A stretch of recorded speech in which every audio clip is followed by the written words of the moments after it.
Good afternoon, everyone. Welcome back to the Freedom Seminar. This presentation is going to address the economics and ethics of price gouging during times of distress. With us today to discuss this topic is Professor Mark J. Perry of the University of Michigan, Flint. Dr. Perry is a professor of economics and finance in the School of Management at the Flint campus of the University of Michigan, and he's taught undergraduate and graduate courses in economics and finance there since 1996. He is also an important blogger, and you may have seen his blog, Carpe Diem, associated with the American Enterprise Institute. If you haven't been there, I recommend it highly. He updates it frequently, and it's always interesting. Professor Perry holds 2 graduate degrees in economics from George Mason University, and he also has an MBA degree in finance from the University of Minnesota. His primary area of interest is macroeconomics and financial economics. He's the author of many scholarly articles in economics and finance journals, and he is also a frequent contributor to guest editorials, and his opinion pieces have appeared in more than 20 newspapers and most major newspapers around the country, including the Wall Street Journal, the Washington Post, USA Today, and Investors Business Daily. So I am going to turn it over to Mark. I believe he's going to begin with a video presentation, and then he'll proceed to his lecture. Yeah, thanks, Dale. I thought we would start the session with about a 5-minute video that was from, I think, ABC 2020, maybe about 20 years ago, maybe around the year 2000, featuring John Stossel. And I use it often in class because I think it really encapsulates a lot of the kind of issues that we'll talk about for the next hour or so.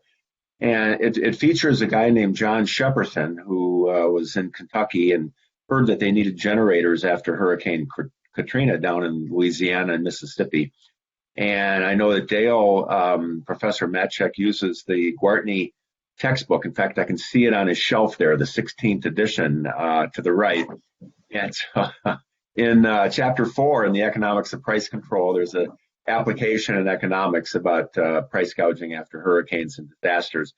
And John Shepperson is mentioned in the textbook that you may have studied. So we'll start with that short video, and then I'll do some PowerPoint presentation slides, and then we can do some Q&A and have a little fun and learn a little bit about the economics of price gouging and the economics of price controls after a disaster or during a state of emergency. So we'll start the video now.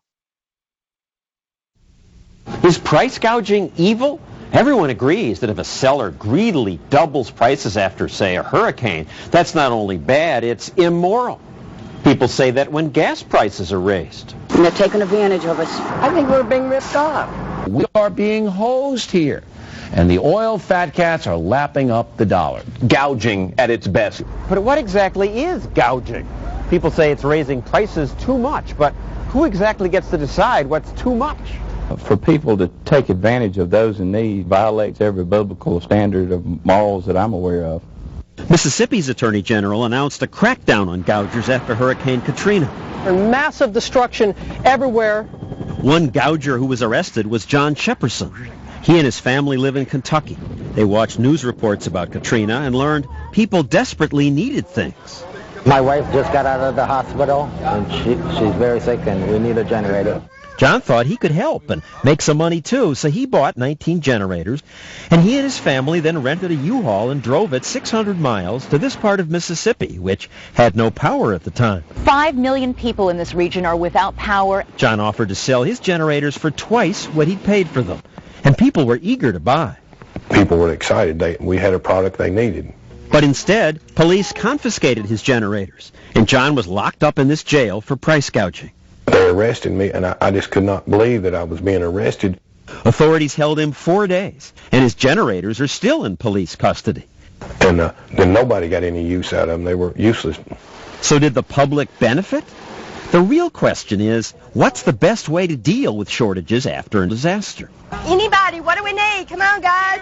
Generators. Food. Anytime there's a natural disaster, a hurricane, an earthquake, the price of things that people desperately want to have, batteries, flashlights, generators, water, milk, they go up or they disappear. Economist Russ Roberts points out that after the disaster, if sellers don't raise prices, supplies vanish. Anxious buyers line up and often buy more than they need, just in case. Those not at the front of the line may get nothing. More people want to buy it than there is stuff available. So what do you do? How do you solve that problem? How do you find out who should get those scarce items? A major energy crisis. During the last energy crisis, the politician's solution was to cap prices. But that didn't fix the problem. It made it worse. It was a disaster. It led to long lines, and you couldn't get gasoline. That's why today's high oil profits, says Roberts, are a good thing, because they're a huge incentive to oil companies to look for more oil. You want them to make these monster profits? I do. Higher prices are hard on consumers. Hard on consumers today, good for consumers tomorrow when those high prices give energy companies the incentive to go discover and refine more energy in the future. Which is why what the politicians call gouging is actually good. Now I know you don't believe that. That's absurd. It's absurd. Prove it. I mean, prove it. I don't know what Mr. Stossel was thinking. Okay, you probably won't believe me or economist Roberts, but would you believe 3 Nobel Prize-winning economists, all of whom say gouging is good and the best way to get supplies to people who need them most? There is the best way to do that, and that's a good thing. The gougers deserve a medal. Because the higher prices bring in the goods that people desperately need. If we don't let the price rise, there aren't going to be enough generators to go around. If we let the price rise, we give people an incentive to bring them in. Somebody needs to bring these products to people when there are disasters and emergencies, and this is going to be one person that's not going to be there that they took out of the equation. Economists we talk to say he's a hero. You're the one who's immoral for saying he can't sell generators to people who want willingly to pay for them. Look, my job is to enforce the law. Our laws state that you cannot increase your profits once a state of emergency has been declared. People want to live in a world where love is what motivates people to help others, and love does that. But there isn't enough love to go around. Love for strangers isn't going to motivate enough people to get in their trucks, load them up with generators, and take them down to help people who are cold and hungry. Now, if you have your economics textbook, you can look on page 73 of the Guartney textbook, at least the version I have, the 16th edition. It talks about John Shepperson. So he's been kind of a legend now in terms of the economics of price gouging.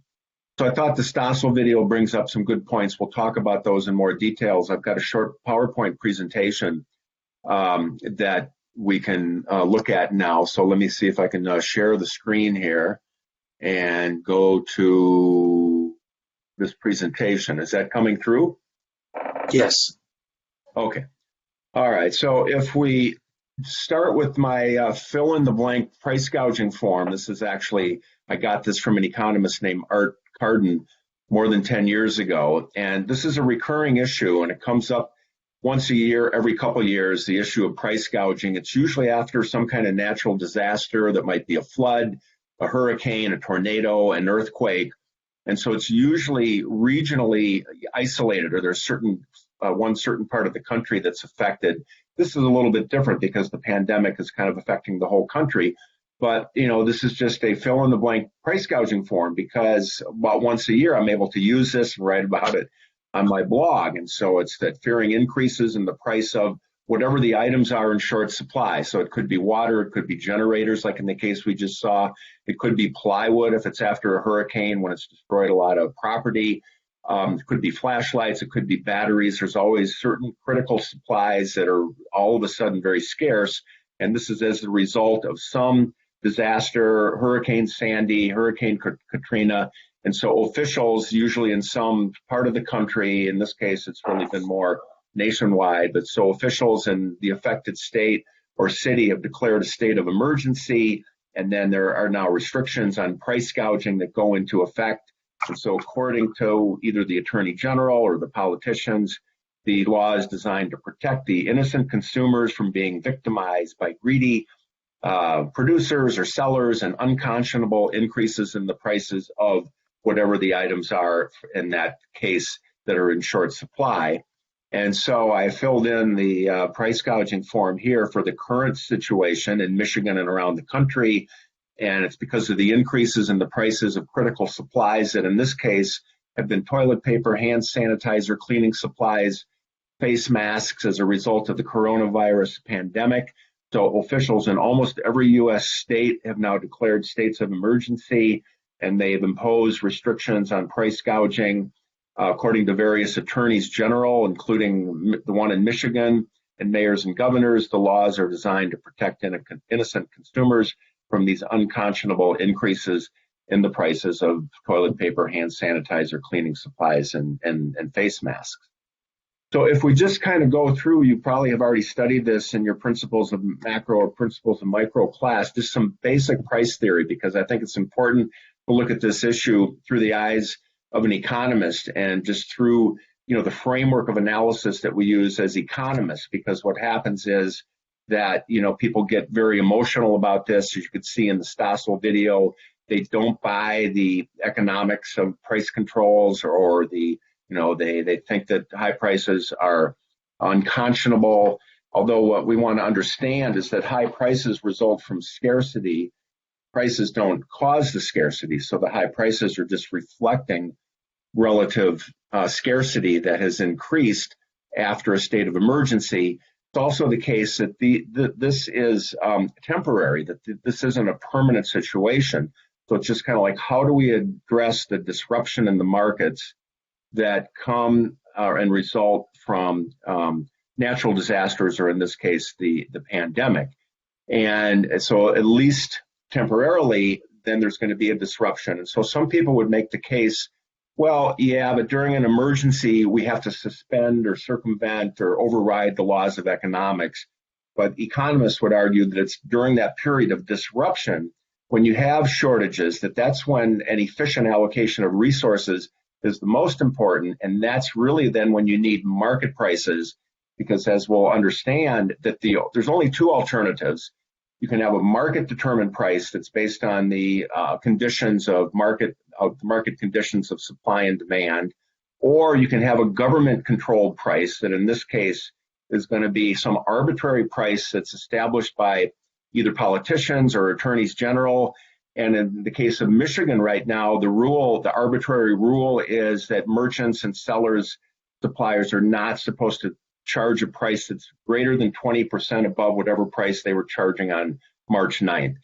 So again, it's somewhat arbitrary. Why 20% and not 25% or 10%? Some states say 10%, or some in Michigan, they say it at some price that's grossly in excess of what others are charging.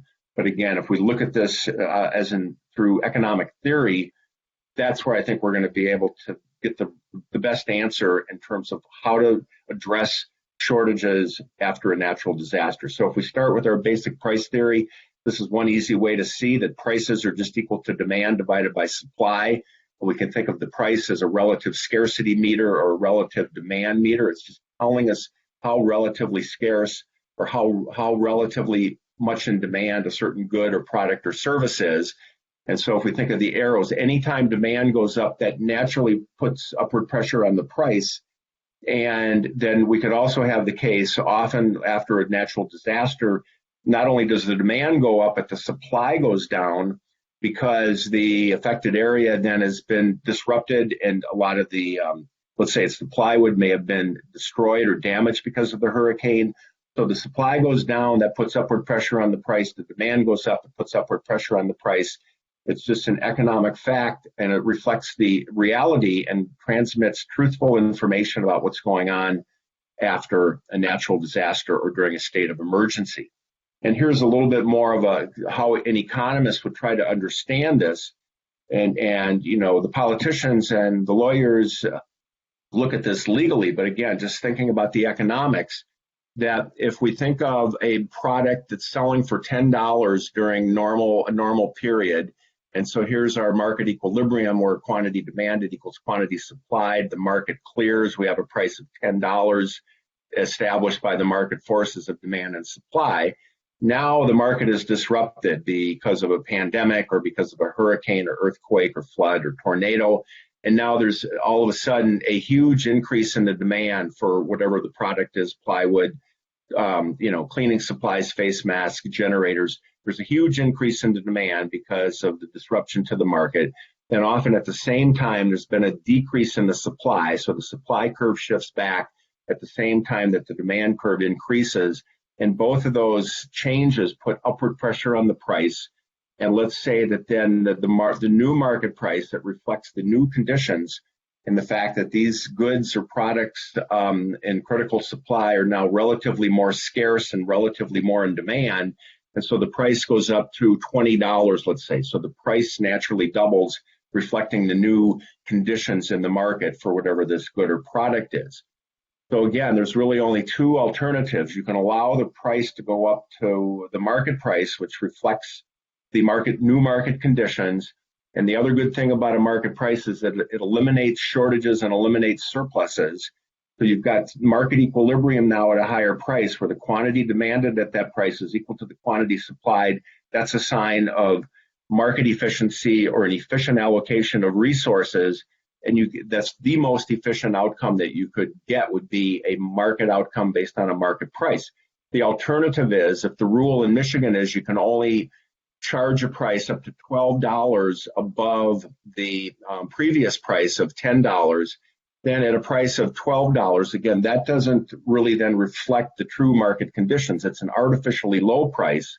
And at a price of $12, the government-controlled price, then the quantity demanded is this level here, the quantity supplied is this level here, and when you have excess demand or quantity demanded being greater than quantity supplied, then you have a guaranteed shortage. And so the anti-price gouging law, reducing the price to an artificially low, arbitrary level, then is going to guarantee that a shortage persists for as long as possible. Whereas if we had allowed the market price to go up to the true market clearing price, then there wouldn't be a shortage and the market would clear. And again, there's, as I'll mention later from Thomas Sowell, there's no perfect solutions. There's only trade-offs. But if we look at the trade-offs here and look at the alternatives, and I think from an economic standpoint and also an ethical and moral standpoint, this would be the best price. This is an artificially low price that transmits inaccurate information and makes the problem worse and increases suffering.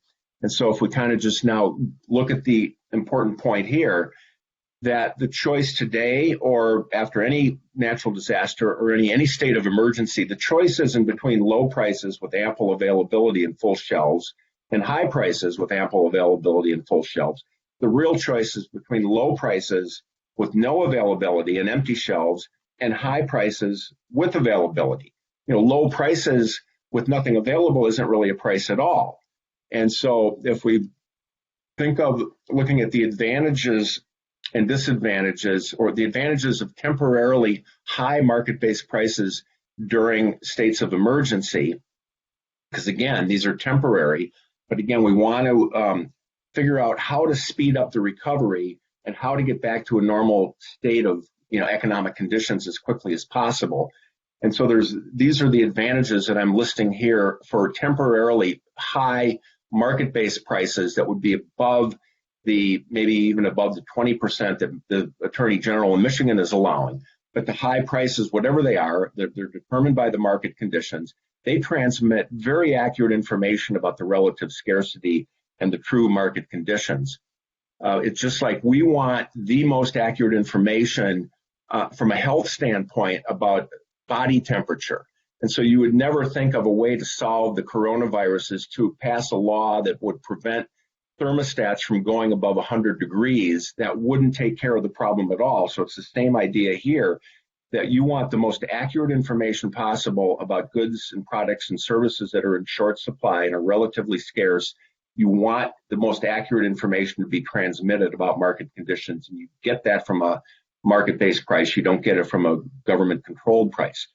The high prices encourage consumers to conserve and economize on what are now scarce resources, and you minimize the hoarding. And that helps to eliminate or reduce the shortages. And so you encourage consumers through high prices. It's the signal, the information gets transmitted that they should conserve and economize and not squander these scarce resources, whereas the prices are low, then it's going to encourage consumers to hoard, and I'll talk about that in a minute. So when you have a high market-based price, it does eliminate or reduce shortages, because that's market prices. That's one of the benefits of a market price, is they eliminate shortages and they eliminate surpluses in a very effective way. Again, when the market is disrupted, you want this, you want to eliminate shortages and surpluses even more than during normal times. So you would never have, you should never use the argument that, well, because this is a state of emergency, we have to suspend the laws of economics. In a state of emergency, you want the laws of economics to work as strongly as possible. Then the high prices, again, encourage producers and entrepreneurs like John Shepperson to supply more of the relatively scarce goods that are in high demand. And again, if they would have allowed him to sell his generators at twice the normal price, that would have encouraged hundreds or dozens or hundreds of other people from Kentucky and other states to do the same thing. And then once they got those scarce goods down into the market where there was high demand, then eventually the prices would have come back down to normal as quickly as possible. Of course, a market price, it requires no government enforcement. It's just the market price is the market price. And then I would argue that market prices will minimize the suffering during a state of emergency and speed up the recovery to help the economy get back to some state of what would be normal as quickly as possible. And then if we look at what would be the disadvantages of government price controls during states of emergency like we see today, well, it transmits inaccurate information about relative scarcity because they're artificially low and arbitrary prices that make it seem like the good is in ample supply when it really is in scarce supply. And so it distorts the market because the prices are not truthful and they're artificial and they're not really reflecting accurate and truthful information about the state of the economy or the state of market conditions during a state of emergency. It guarantees that the shortages will persist as long as possible because, again, you've got artificially low prices, and so you're going to create shortages that will persist. It's going to encourage consumers to squander scarce resources and maximize hoarding behavior. We saw that when a lot of the people got to the stores first and bought up whatever it was, all of the hand sanitizer or toilet paper, and they didn't leave any behind for the rest of us who weren't at the front of the line, like Russ Roberts pointed out in the video. So the artificially low prices encourage consumers to not conserve and not economize, but to squander scarce resources, and it will help then, or will stimulate maximum hoarding behavior. It's going to discourage producers and entrepreneurs from supplying more of the scarce goods because there's no incentive to get the goods into the affected areas like the generators if they can't then, charge a price that reflects the fact that they're taking a great risk. And you think of John Shepperson, he had to go to Home Depot and come up with, tens and thousands of dollars to buy the generators, rent a truck, take it down into an area. He had no guarantee that he would sell them at a price more than what he paid. So he was taking a great risk. And so when you don't have the high prices, you're not going to kind of attract the resources around the country into the affected area, again, especially after a natural disaster. Government price controls require enforcement and prosecution. I guess there's been something like 800 complaints so far in the state of Michigan for price gouging, and then the law enforcement and the Attorney General's office has to, waste resources or use up resources to go out and prosecute claims of price gouging. They have to, investigate the complaints. So that requires enforcement and prosecution, again, whereas market prices don't. And so, again, I would argue from an economic standpoint that the price controls and the anti-price gouging laws are going to maximize suffering and slow the economy. That's why Thomas Sowell said that there's no solutions, there's only trade-offs. And so, again, it's never going to be an ideal, perfect situation because now we have a pandemic. Otherwise, you have an earthquake or a hurricane or a tornado. What he meant is that there's no perfect solutions, there's only trade-offs. So when you look at the trade-offs between market prices and government-enforced artificially low prices and look at the costs and benefits, then when you look at this from an economic standpoint, we're going to be better off with market prices than artificially low government or arbitrarily low government-enforced prices. Okay, so here's, again, I thought this would be a way to end my presentation, and then we can go to Q&A and discussion. But here's, I think often people think about, generators and plywood and water. But now here's another example, and due to the extremely high demand for nurses in New York City, because I think, let's see now, more than 35% maybe of the COVID deaths have been in the state of New York. And so a lot of those have been in New York City. So nurses in New York City now are making more than $10,000 per week to travel from other parts of the country. Again, so there's that incentive for them to leave Michigan and go work in New York City. I guess they get, $100,000 for like a 12 or 13 week assignment, $10,000 a week. It's about 4 to 5 times the normal weekly salary for nurses. Plus they get free hotel rooms at some really nice hotels that are empty in Manhattan. They get free airfare, free car rentals, some free food, and some other, significant benefits. And so then the question would be for discussion, well, is that an example of unconscionable price gouging or wage gouging, or, wage is just the price of labor? And are nurses then exploiting the crisis by charging $10,000 per week? And then should they be criminally prosecuted like some sellers in Michigan now? I guess the Attorney General was pressuring Amazon to get the names of merchants who are selling in the Amazon platform, who are selling goods and products that are in high demand at prices that are maybe more than 20% above the March 9th price. And so there are some merchants and sellers, the same thing has happened around the country, where some merchants are going to be criminally prosecuted. So should the same thing apply to nurses? Or then the other question for discussion would be that if the New York City nurses, or if New York City's anti-price gouging laws prevented nurses' pay from increasing, let's say more than 20% above the normal price because of the city's anti-price gouging laws, would that make the situation in New York City better or worse? And I think it's pretty clear that if they weren't allowed to charge or get paid $10,000 a week, then nurses would not have the financial incentive to go to New York City, and it would make the situation a lot worse. So I thought this is an example of where we normally think of goods being sold at a price above the normal price, whereas but there's also the situation that services often would be subject to price gouging laws as well. So I don't know what's happening in New York City, but obviously they're being able to pay the nurses $10,000 a week. And so if I then stop sharing this and go back, so that's the end of my PowerPoint presentation, and now we can go and spend the rest of the time, there are 45 minutes that we have left, and talk about questions, answers, and discussion. All right, thank you, Mark. So one of the things that I observed here in Michigan was that many stores have put signs up saying this item is in high demand, please take only one, please take only two. It seems to rely on voluntary enforcement. I'm not sure if you go through the self-checkout line, if anybody's, seizing your excess purchases or anything like that. But is that an exception to the economic logic you're talking about? Would that type of rationing solve the problem without higher prices?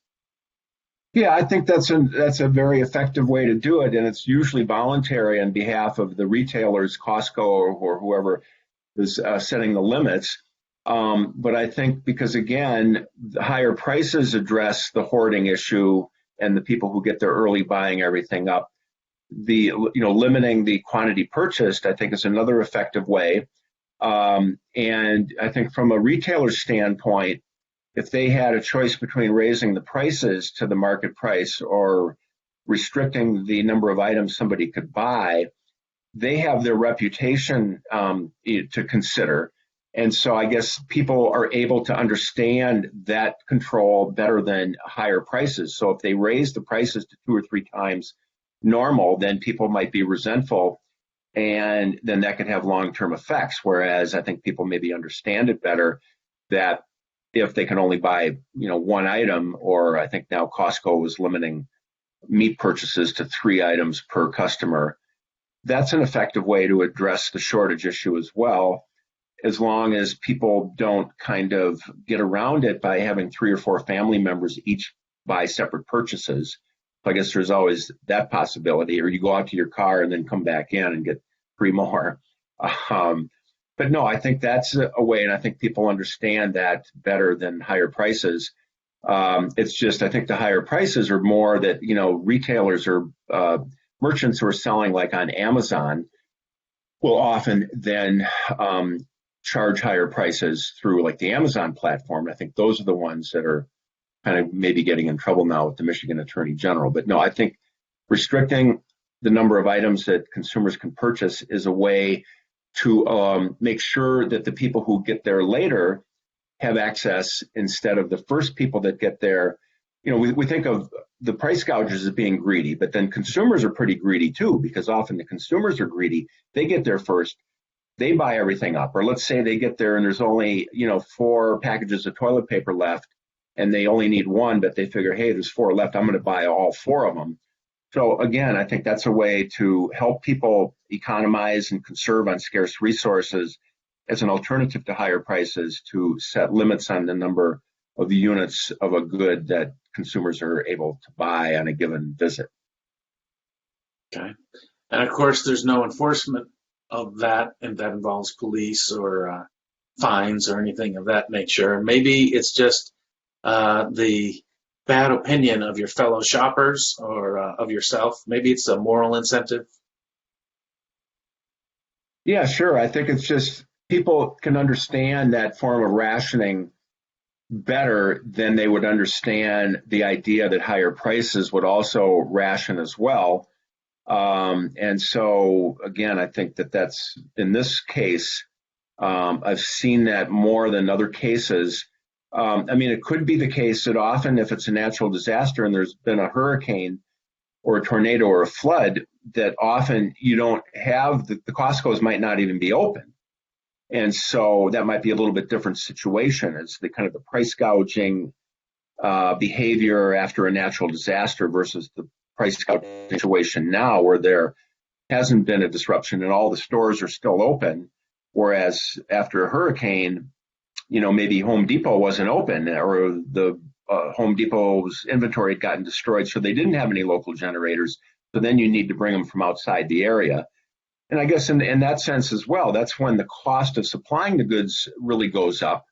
Whereas the cost to Costco now, or Sam's Club, or Walmart, or Target hasn't really gone up. It's just that there's been this supply. Really, we kind of blame the suppliers, but really a lot of the shortages were caused by the high demand by consumers.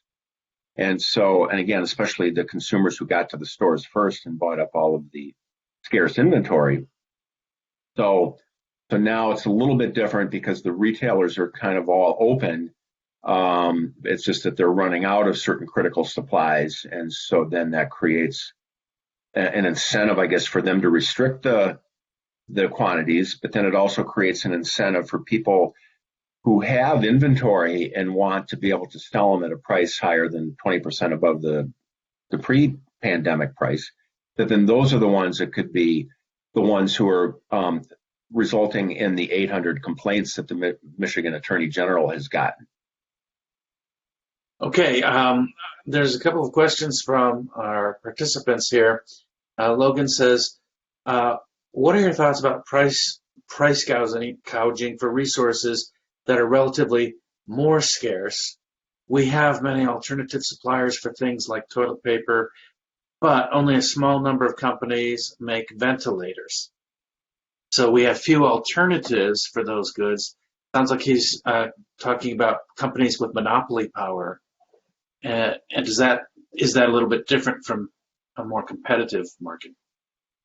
Yeah, well, it could fall into what a category I call the fallacy of the special case, where it's very, very common. In fact, price gouging laws in general are what I would consider to be a fallacy of the special case, that, politicians and elected officials, bureaucrats, attorneys general, I guess they would say, well, supply and demand, market prices, market conditions, market-based prices, market clearing prices. That's all fine during normal times. But now we have a special case. And so now we have to suspend market prices. And now we have to have the government step in. And so maybe even, this idea with the ventilators, I don't know enough about, really the supply conditions or how many suppliers there are.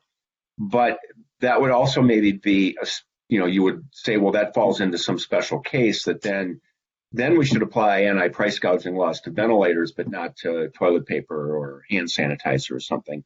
And I guess from an economic standpoint, we kind of see everything in a uniform way, that we don't see special cases for, let's say, the minimum wage. That's a special case for government setting price controls.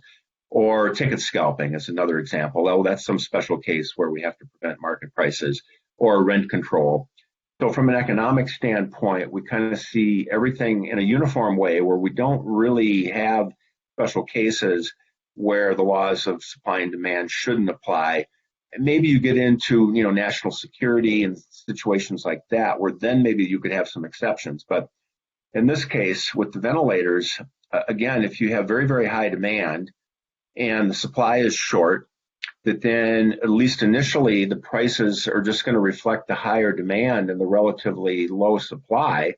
But one of the things the high prices do, if the prices of ventilators go up to double or triple the normal price, then that's going to create a huge market incentive for firms to start producing as many ventilators as possible to take advantage of the high prices. So again, the prices will then come back down once the supply increases. Or if we can access ventilators from out of the country and import ventilators, that would create that incentive.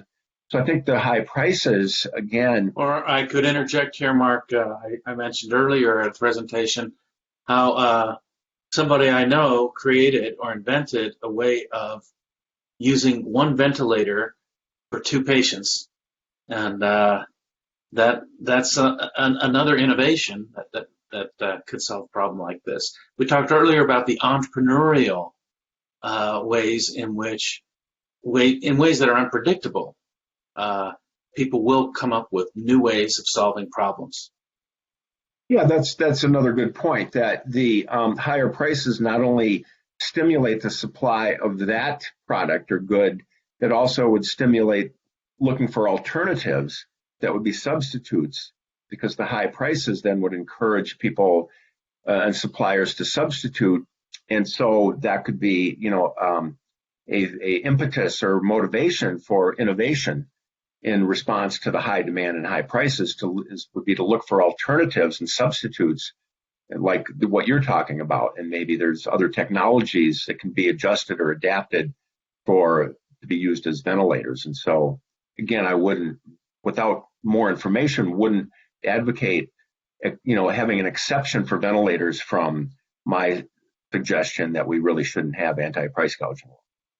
Did you mentioned national security as a possible exception, and many people of a certain age might remember that we went through a number of years during World War II in which prices of key resources were set by the government, the Office of Price Administration, and they would look back at that and say, well, this isn't Venezuela.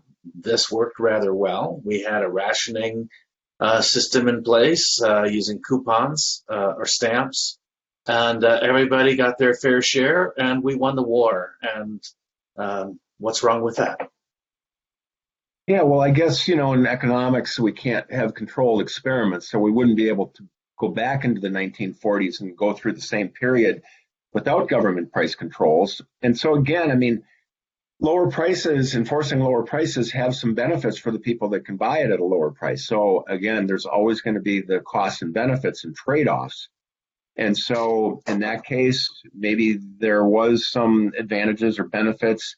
It just seems like that really then shouldn't set a precedent that anytime we have any kind of emergency or a natural disaster, that then we should automatically go in and start imposing price control laws, price gouging laws, just because, again, then you're relying on government officials and bureaucrats to determine, who gets to decide what gouging is, and is it 10% or 20%?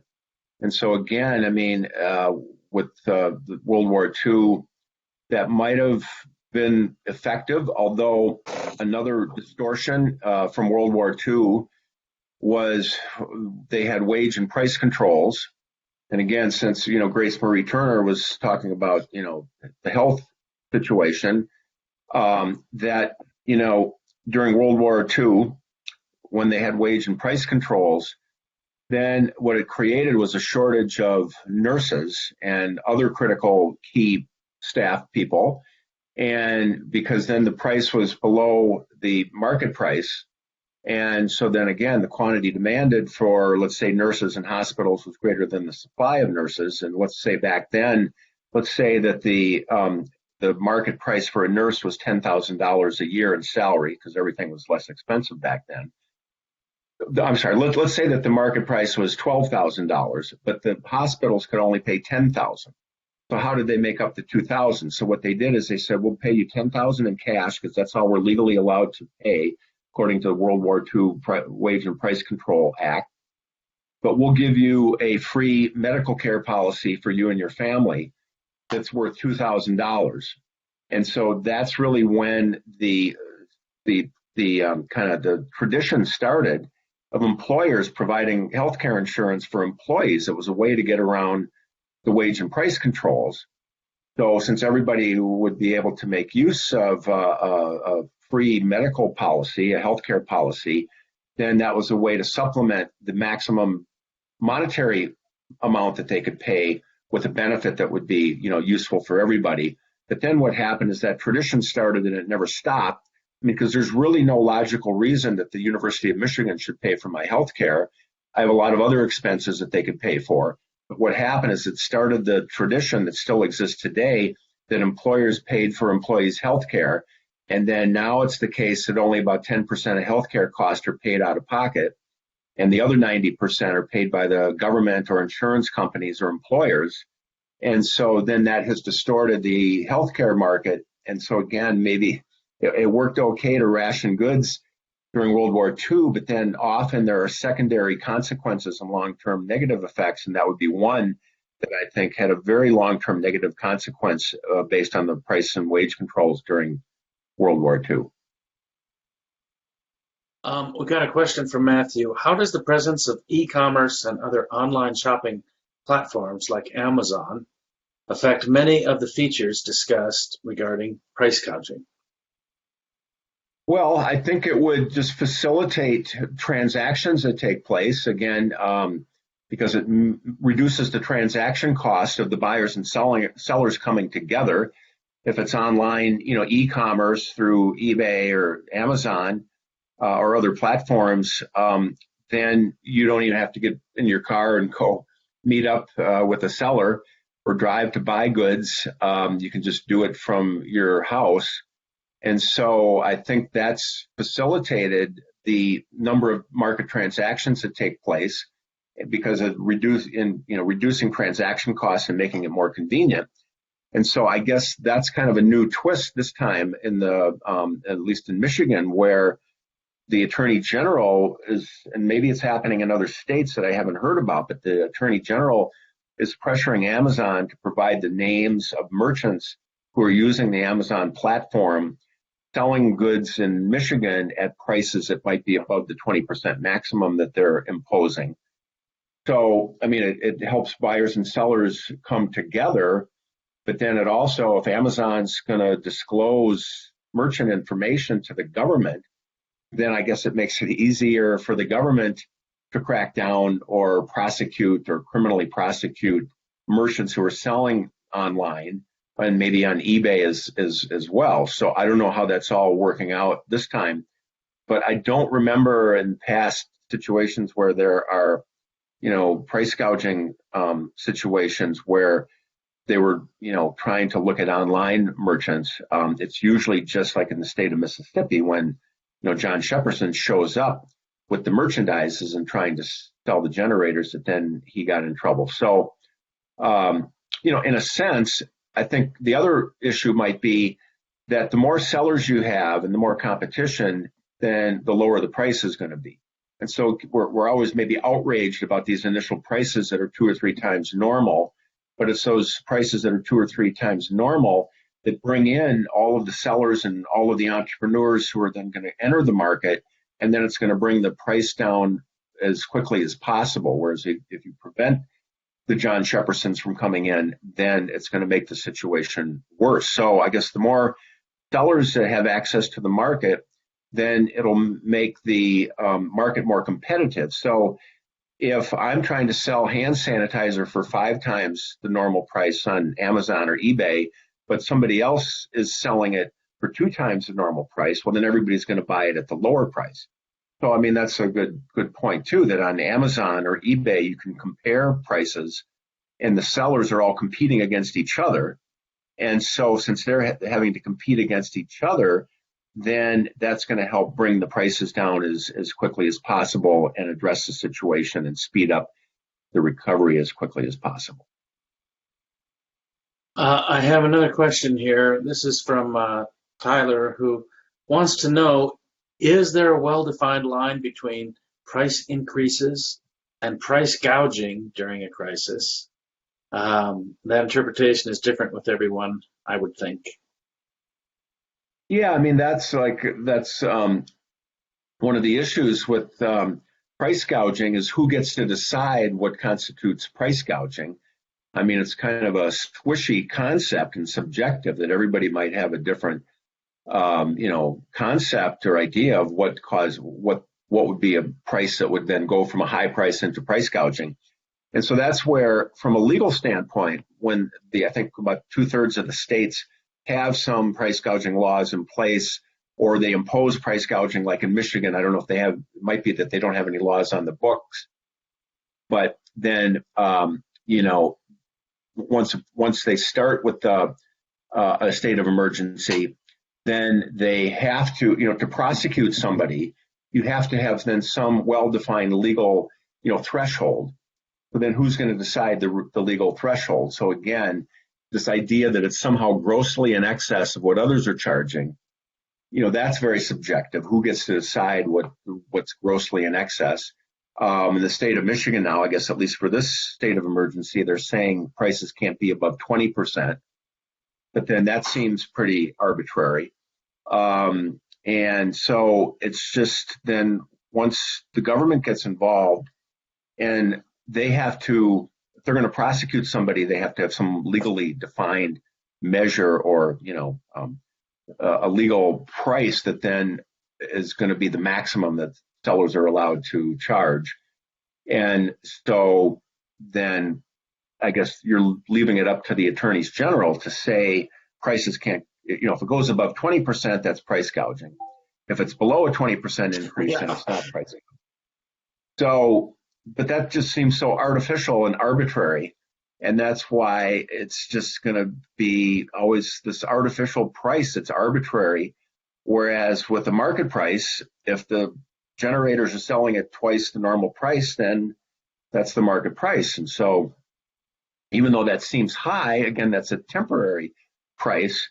And, there's this actually kind of a little story, a joke that maybe I'd impose right here about price gouging joke. And so it goes that there's this guy goes into a store to buy some toilet paper and hand sanitizer, but they're both, 2 or 3 times the normal prices.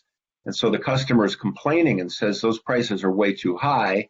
And so the owner says, yeah, okay, so buy them at the store across the street. They're charging the normal prices. And the buyer shakes his head and says, I can't. They're sold out of both of those items. And then the owner of the first store says, well, right. And as soon as I'm all out of toilet paper and hand sanitizer, I'll be able to charge the normal prices too. So again, it's often the case that the choices between high prices and low prices, the choices between high prices but availability and low prices with no availability. And if there's no availability, then that's not even really a price at all because you can't get it at any price.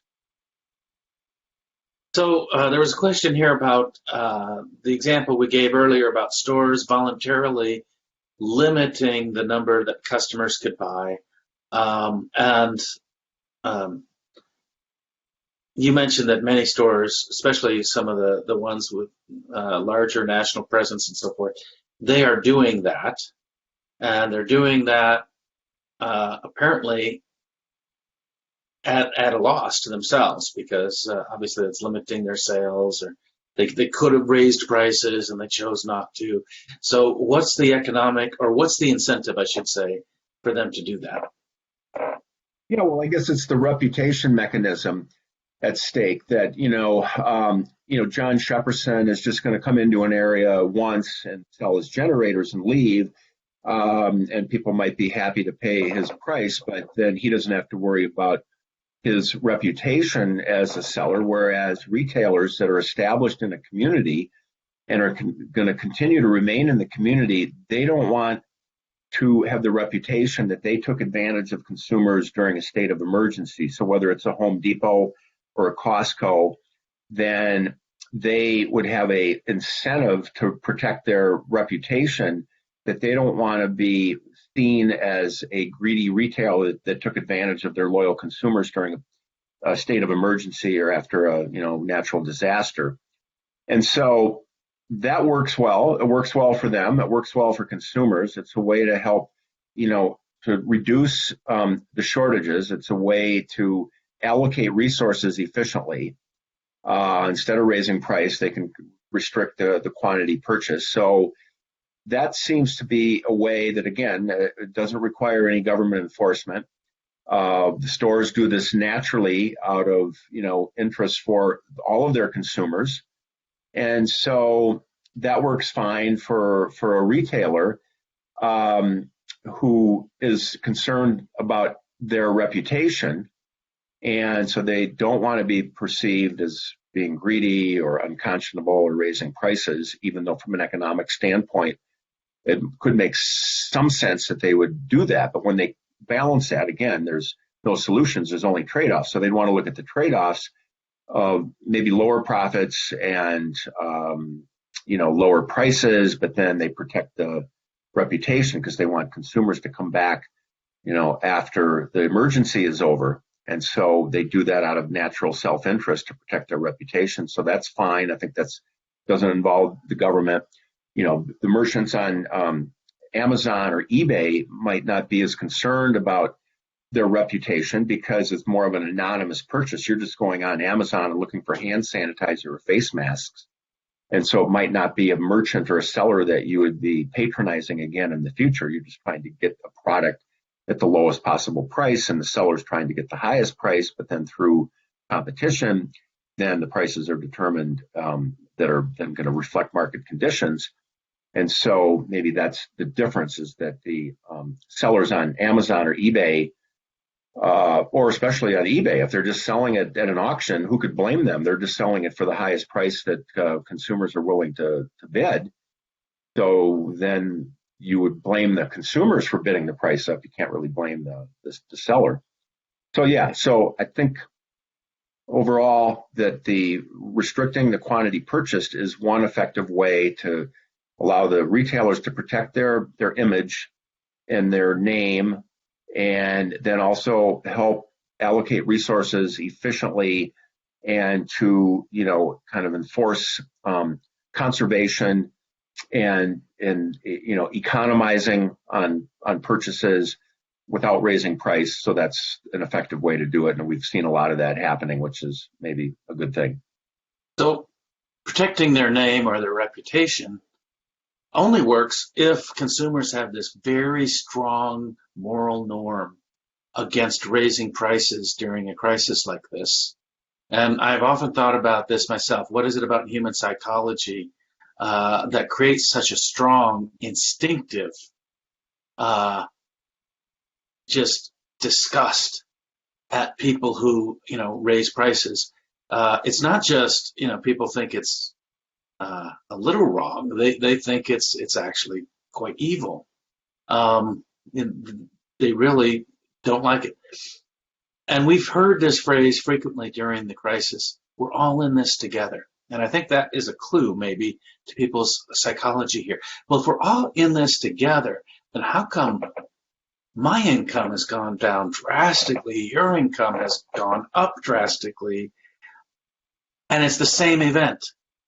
Clearly, there's something that people feel reason they use this phrase, all in this together, that we need to share the sacrifice associated with this event fairly, or something along those lines. Would you agree with that? Yeah, sure. And I think often, I think somebody who has studied economics, I think has a little bit more balanced perspective on this, because if you see it from an economic standpoint, you can kind of see the trade-offs, you can see the market conditions, you can see that demand has gone up, supply has gone down. So if you have some kind of understanding and appreciation of the market process and the way market conditions work and market prices work, then I think you're less likely to then just think that immediately that any price increases following a disaster or during a state of emergency are somehow unconscionable. Because again, and if you understand that market transactions are voluntary, and that then if you have a willing buyer and a willing seller, that you don't want to prevent those transactions from taking place. So when John Shepperson shows up with his generators, he was just offering them for sale at a price that he thought helped him, cover all of his costs, and the fact that he took a great risk to get down to the affected area. And if people didn't want to buy the generators, they didn't have to. So it wasn't like there was any force or fraud or coercion involved. It's just he's showing up with generators. People can decide whether to buy them or not. And here's the other thing. So people would recoil, maybe like you're saying, and think, well, that guy is a real rat. That's unconscionable. He's taking advantage of the situation. He's charging twice what he paid for the generators. That's unfair. He should be put in jail or charged. But on the other hand, if people think that he was unconscionable or taking advantage of the situation and was greedy, why didn't they do the same thing he did? Take money out of people could have taken money out of their bank account or taken a withdrawal from their 401k or something, cashed out some stock, spent $20,000 or $30,000 on generators in Kentucky, charged them on their credit card to pay back later. They could have rented a truck, and they could have brought the 20 generators that he brought down, and instead of selling them for twice what they paid, they could have just given them away. So usually people are often critical of the entrepreneurs who get down there quickly with the right supplies that people are really, wanting and really high demand. So we want to criticize him, but we're not doing anything to help the situation. He was at least trying to help the situation by bringing critical supplies to an area that was devastated, where they really needed generators. And one of the other things about the generators that I thought is interesting in that situation, you think, well, then why should the rich people get the generators? The poor people maybe don't have the money. They need them just as well as the rich people. But it was often the case in situations like that some of the people that needed, since there's no electricity, not only for residential homes, not just for people's houses, but also for the businesses. So let's say he shows up with the generators and he's able to sell one to a gas station that can now open for business because they're able to now pump gas because they have the generator, and then the average person can come and at least get some gasoline. Or let's say that then a bank has the resources to buy the generator, and they pay John Shepperson $1,000 so they can open, so that then they can work their, have power for their ATM machines. Or let's say it's a grocery store that doesn't have power. They can buy one of the generators, and then they can, start selling goods that are either frozen or refrigerated, because now they have electricity because they bought the generator. Or the hospitals, maybe they need them because they have to run the equipment that they need. And so often it could be the commercial businesses in an area that would need the generators. They would buy them. That would still benefit the average person. And so those high prices maybe would allow a gas station or a bank or a grocery store to open, or a hospital to stay open. And then that would provide benefits even for the people that didn't have the $1,000 that they would then think was unconscionable. So I think in your answer, you anticipated the next question, which is, what can you say to people who argue that poor people simply don't have enough to pay high prices for the goods and services that they need? And you talked a little bit about how they might be helped indirectly by those that can acquire the goods. But, what if it's something like meat? I can't buy meat because I can't afford the high prices. Am I supposed to starve? Yeah, well, of course, the high prices are temporary. So, often it could be the case that we always think of kind of the initial situation with all of a sudden there's a disaster or an emergency and there's really, really high prices. So maybe in the beginning stages when the prices are high and people that either get there first or the people that have the resources to buy the goods, that then they would be the ones that would get them first. But then those high prices would attract, the high prices in an area, especially after a natural disaster, those high prices kind of suck all of those supplies from around the country down to the affected area as quickly as possible. So maybe the poor person or low income person isn't able to get the meat the first time when it's really in short supply, but a few days later, those high prices attract the goods to come down into that area, and then the prices come down more quickly compared to the alternative is if you don't let the price rise, then those goods and supplies aren't going to come from outside of the affected area into the affected area, and it'll make it worse for everybody. So if you want low prices, especially, in the long run, what you want is high prices initially that then lead to lower prices later as the supply increases, and then that brings down the price for everybody. And so, there's always going to be, even in normal times, wealthy people can buy things that poor people can't. And so there's always going to be that disparity. So again, I would argue that if the thinking was, well, we need anti-price gouging laws to help low-income people, it doesn't necessarily mean that they're going to get the goods and services. It'll still be the fact that somebody will get to the store first and buy all the goods up, and then the poor people and the rich people won't have anything left if there's hoarding going on, and the first people that get there take up all of the inventory, and then they have empty shelves. So, if we want stuff on the shelves for people, that then, what we want are prices that are rising, at least temporarily, that then bring the supplies down there. And so the lower income people will eventually benefit, as well as ways that I just described, that if they can keep the store open and keep the gas station open and keep the bank open and keep the hospital open, that then low income people would benefit indirectly through those higher prices as well. Mark, since you're a finance guy, I know you appreciate the psychology of markets and particularly the way that a rising price can influence people's psychology. And if you see prices going up, is that itself likely to trigger fear in people? Oh, they're going to run out. You just mentioned why an economist would say, oh, the opposite is true. That rising price is a sign that things are going to be better soon. But for most people, isn't it true that they would see a rising price as, oh, they're going to run out soon, and therefore they would take that as a signal to buy as much as they can, as long as they can? Yeah, that's true. Although, if we all have limited budgets and have to work within our weekly or monthly budget, then there would be a constraint there that the high prices, if you think, okay, so we're running out of it, I better buy as much as possible. Well, at least those high prices would send the signal that you should really economize and conserve on those scarce resources as much as possible. But again, once you introduce, kind of the psychology of prices into the situation, then, any outcome is possible, or any kind of, outcome would be indeterminate. So, so once you introduce psychology into the mix, then you can have a lot of different outcomes, and then people can think irrationally. But, I think that if people, they don't like high prices unless they're selling something, and then they want the highest price possible. So I can pretty much guarantee that anybody listening today, when you go to sell your house or go to sell your car, you're going to want to charge the maximum amount that you can get away with. You want to charge the maximum the market will bear, and you wouldn't be obligated to take a penny less than that.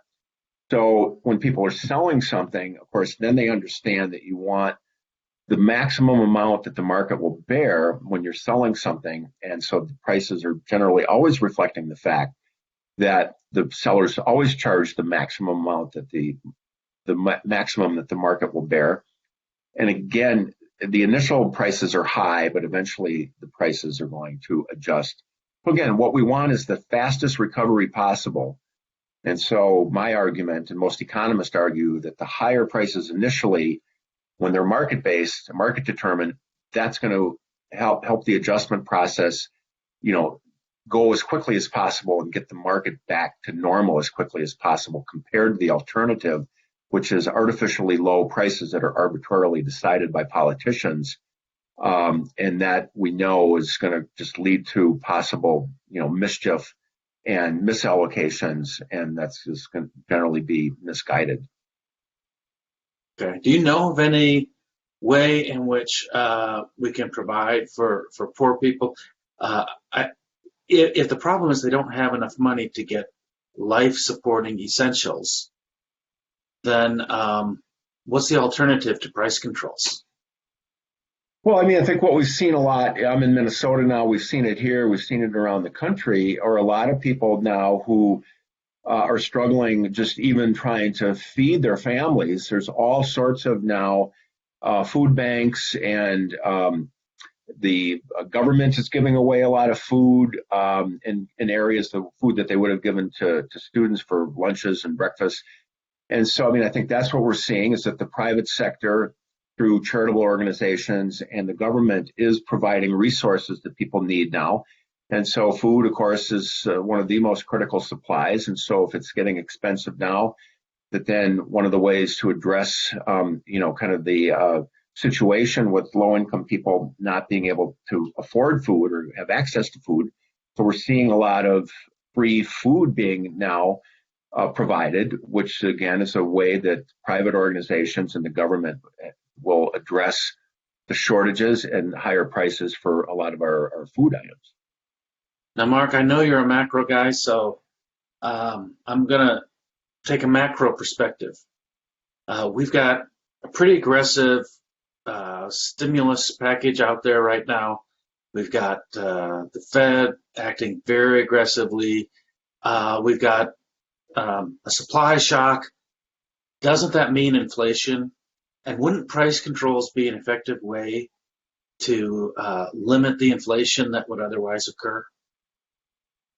Well, yeah, I think the CPI report that just came out recently this week, I believe, showed that prices have actually been going down. They've been going up for food, but I think the price of gas has come down so much, and energy costs have come down, and energy prices, that the consumer price index is not going up.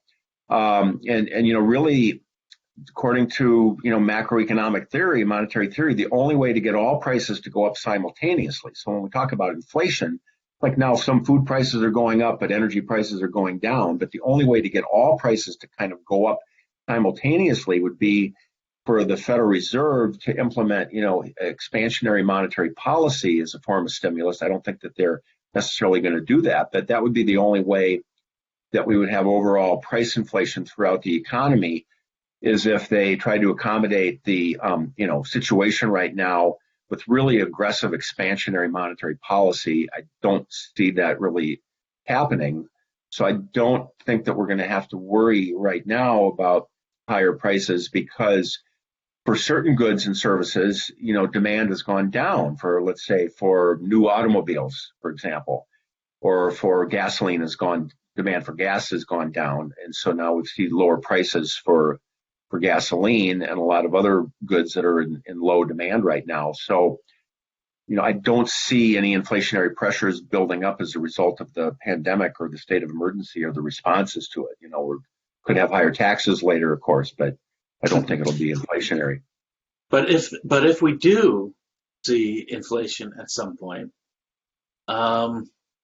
suppose we cure Corona tomorrow, and all this money is out there, and I think checks are still coming, and people are back to work. Suppose that does happen, would price controls be an effective way to stabilize prices in aggregate?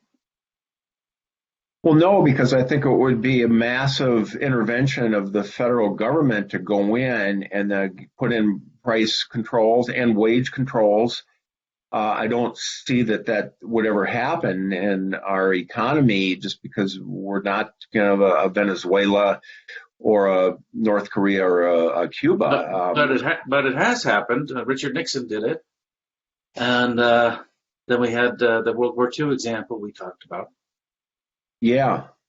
Well, I think that would be a very tragic outcome is if out of the pandemic, we had price and wage controls that I think we have, throughout history, there's thousands of examples of how price controls have never worked out on net to be a positive effect on the economy. There's always been a negative effect. People always find ways around the price controls or interest rate controls or wage controls. And so I don't see us heading in that direction. I think the Fed is just going to have to conduct monetary policy in such a way that they don't expand the money supply so quickly that then prices go up. That's always the problem. So it'd be the government's fault or the Fed's fault that they expanded the money supply, prices go up, and then you need price controls as a way to fix the disturbance that they created in the first place. And then you're on socialism on the installment plan that the government distorts the economy and then has to come in later to try to correct their previous distortion. So I hope we're not headed down that path because of the pandemic. Oh, let's hope not. All right. So we've come to the end of our session here today. I'm going to leave it to you. Do you have any final words of wisdom for us? Yeah, I think this gives us a good way to see an application of economics in action. And in the Wartney book, part of the fourth chapter is the economics of price controls. And so we also have the minimum wage, we have rent control, we have ticket scalping. And so it's a way to see and think through whether or not there should be these exceptions to market prices. So should there be price controls during a state of emergency? Should the minimum wage be a special wage that then is going to be set by political wage setting? Are tickets to a concert or a sporting event so different that there has to be some law that they can't be sold above their face value? Is rent control an effective way to increase affordable housing, or does it create problems and distortions? And so, again, these are kind of the exceptions to market prices. And so it's just a great way to see an application of price theory and economic theory that we study in the textbook to then see, okay, during a pandemic, now we've got restrictions, we have anti-price gouging laws, and then to be able to think through using economic insights and economic analysis to help us really understand the situation and come to a kind of a decision whether we think price gouging laws are good or bad, but at least doing it through the lens of economics gives us a systematic framework of analysis to understand something like price controls, which is really what anti-price gouging laws are.